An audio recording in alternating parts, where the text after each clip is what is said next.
আইনের শাসনকে সরকার রাস্তায় নামিয়েছে মন্তব্য করে বিশিষ্টজনেরা বলেন, ভালো নির্বাচনী আয়োজনের কোনো বিকল্প নেই। নির্বাচন ঘিরে প্রান্তিক মানুষের নিরাপত্তায় সরকার ও রাজনৈতিক দলগুলোকে এগিয়ে আসার পরামর্শ দেন তারা।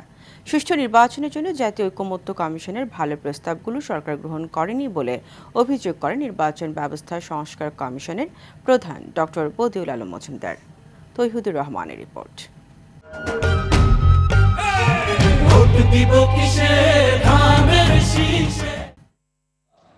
ত্রয়োদশ জাতীয় সংসদ নির্বাচন একেবারে সন্নিকট। শেষ সময়ের প্রস্তুতি ঘিরে রাজধানীর একটি হোটেলে centre for government studies CGS আয়োজিত প্রতিবেদন অনুষ্ঠান। শুরুতে প্রতিবেদনের আদ্যপান্ত তুলে ধরেন সিজিএস সভাপতি জিল্লুর রহমান।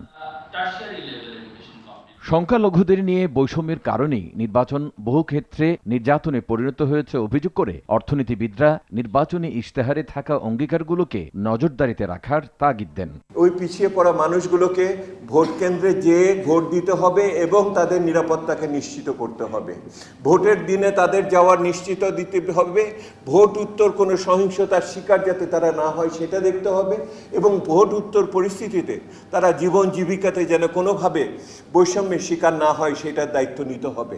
সংখ্যালঘিষ্ঠ গোষ্ঠীদের পরিপ্রেক্ষিতে, কারণ যে তারা কখনোই তাদের অন্তর্ভুক্তি, তাদের নিরাপত্তা, তাদের অংশগ্রহণকে আমরা নিশ্চিত করতে পারি। সরকার, নির্বাচন কমিশন ও আইন শৃঙ্খলা পরিস্থিতি নিয়ে অসন্তোষ জানিয়েছেন সুজন সম্পাদক ডক্টর বদিউল আলম মজুমদার। নির্বাচনটা ভালো হওয়ার জন্য অনেকগুলো আমরা সংস্কার প্রস্তাব করেছি এবং এগুলি যদি বাস্তবায়িত হতো তাহলে হয়তোবা আমরা একটা ভালো নির্বাচন, একটা সুষ্ঠু নিরপেক্ষ নির্বাচন পেতাম। পরিবর্তনের সুযোগ কাজে লাগাতে সবাইকে গণভোট এবং নির্বাচনে অংশ নেওয়ার আহ্বান জানান বিভিন্ন শ্রেণী পেশার প্রতিনিধিরা। ভোটের মাধ্যমেই কিন্তু মতামত প্রকাশ করতে হবে। তৌহিদুর রহমান, RTV, ঢাকা।